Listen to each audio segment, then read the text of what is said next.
சங்கத்தின் சார்பாக என் அன்பு கணவர் புரட்சி கலைஞர் கேப்டன் அவர்களுடைய நினைவேந்தல் கூட்டத்திலே பங்கேற்க வந்திருக்கும் அன்பு சகோதர சகோதரிகளுக்கு என்னுடைய பணிவான வணக்கங்களை தெரிவித்துக் கொள்கிறேன்.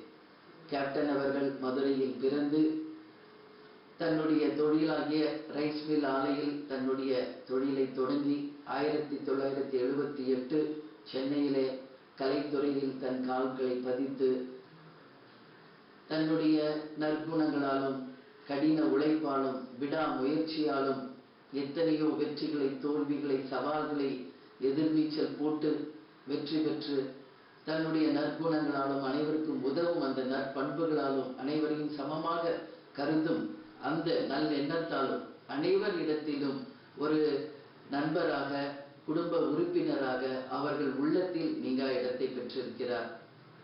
கேப்டன் அவர்கள் திரையுலகிலே வந்து சந்தித்த பல போராட்ட காலங்களை என்னுடன் பகிர்ந்திருக்கிறார். அந்த நினைவுகள் இப்போ எனக்கு வருது.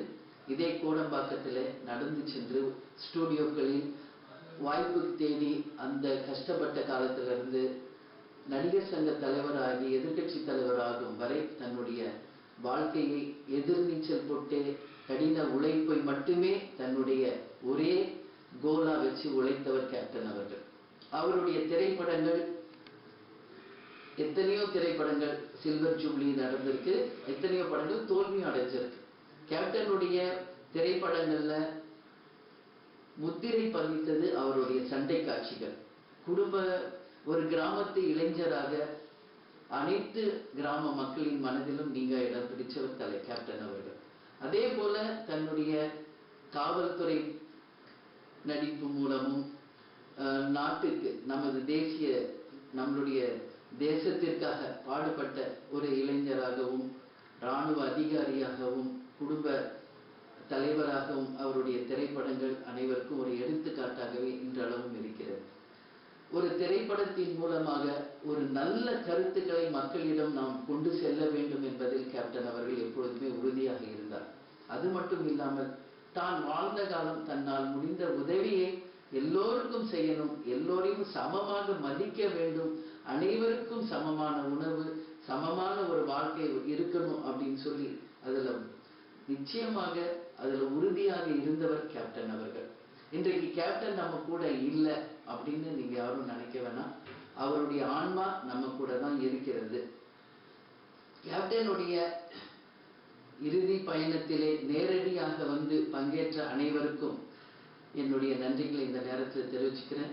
அதற்கு பிறகு பல்வேறு காரணங்களால் அந்த நிகழ்வுக்கு வர முடியாதவர்கள் அதற்கு பிறகு வந்து கேப்டனையும் வீட்டுக்கு வந்து அஞ்சலி செலுத்தியவர்களுக்கும் இந்த நேரத்தில் என் நன்றிகளை தெரிவிச்சுக்கிறேன்.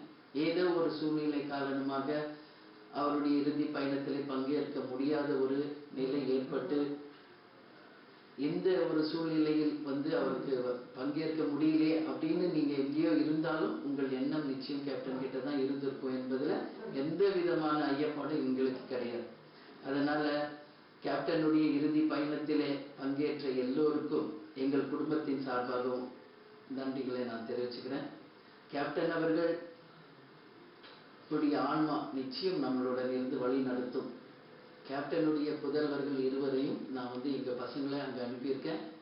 அவங்க 2 பேரும் நிச்சயமாக கேப்டன் விட்டு சென்ற அவருடைய கலை பயணத்தை நிச்சயம் தொடர்வாங்க.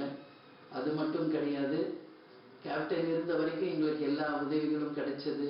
இப்போ அவர் இல்லையே என்று ஏங்குபவர்களுக்கு ஒரு விஷயத்தை நான் சொல்லணும்னு நினைக்கிறேன். எந்த உதவி வேண்டும் என்றாலும் கேப்டன் இல்லத்தின் இந்த கதவுகள் உங்களுக்காக எப்பொழுதுமே திறந்திருக்கிறது. யார் வேணும்னாலும் வாங்க, எந்த உதவி வேணும்னாலும் கேளுங்க. எங்களால் முடிந்த உதவியை நிச்சயமாக உங்களுக்காக நாங்கள் செய்வோம் என்பதில் எந்தவித ஐயமும் யாருக்கும் வேண்டாம். எனவே அனைவர் மனதிலும் கேப்டன் வந்து தன்னுடைய எளிமை, உதவும் குணம், அனைவரையும் சமமாக நடத்தும் எண்ணம், கடின உழைப்பு முதல் கொண்டு ஒரு மணிமகுடமாய் அனைத்து மக்கள் மனசிலும் இடம்பெற்றிருக்கார். கேப்டனுடைய இறுதிக்காக அந்த அவருடைய மறைவை கேட்டு தன் வீட்டில் ஒரு நிகழ்வு நடந்தது போல ஒவ்வொரு தமிழர் வீட்டிலும் இந்த துக்கமான ஒரு நாளாக அந்த நாளை உலகத்தில் இருக்கும் அனைத்து தமிழர்களும் அந்த நாளை எல்லோரும் நீங்க சோகத்தில் இருந்தீங்க என்பதை எனக்கு தெரியும். எனவே உலக தமிழர்களுக்கும் நமது தமிழர்களுக்கும் கேப்டனுடைய நினைவுகளை சுமந்திருக்கும் அனைவருக்குமே எங்கள் குடும்பம் சார்பாக கழகத்தின் சார்பாக என் நன்றிகளை தெரிவித்துக் கொள்கிறேன். தென்னிந்திய நடிகர் சங்கத்திற்கு ஒரே ஒரு வேண்டுகோள், தென்னிந்திய நடிகர் சங்கத்தின் கட்டிடம் வெகு விரைவில் கட்டி முடித்து அந்த நாள் தான் நிச்சயமாக கேப்டன் அவருடைய ஆன்மா உண்மையில் சந்தோஷப்படும். எனவே இது நாசர் சார் வீட்டுக்கு வந்த போதும் விஷால் அவர்கள் வீட்டுக்கு வந்தப்போ நான் அவங்ககிட்டயே நேரடியாக இதை சொன்னேன். எனவே நடிகர் சங்க கட்டிடத்தை வெகு விரைவில் கட்டி முடிக்க வேண்டும் என்று உங்கள் அனைவரிடத்திலும் இந்த நேரத்தில் கேட்டுக்கொண்டு, கேப்டன் எப்பொழுதும் சொல்லுகின்ற அந்த 2 வாக்கியங்களை கூறி நான் உங்களிடமிருந்து விடைபெற இருக்கிறேன்.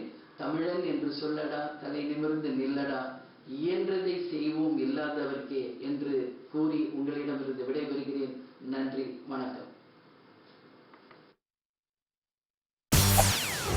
செய்திகளை உடனுக்குடன் தெரிந்து கொள்ள உடனே சப்ஸ்கிரைப் பண்ணுங்க.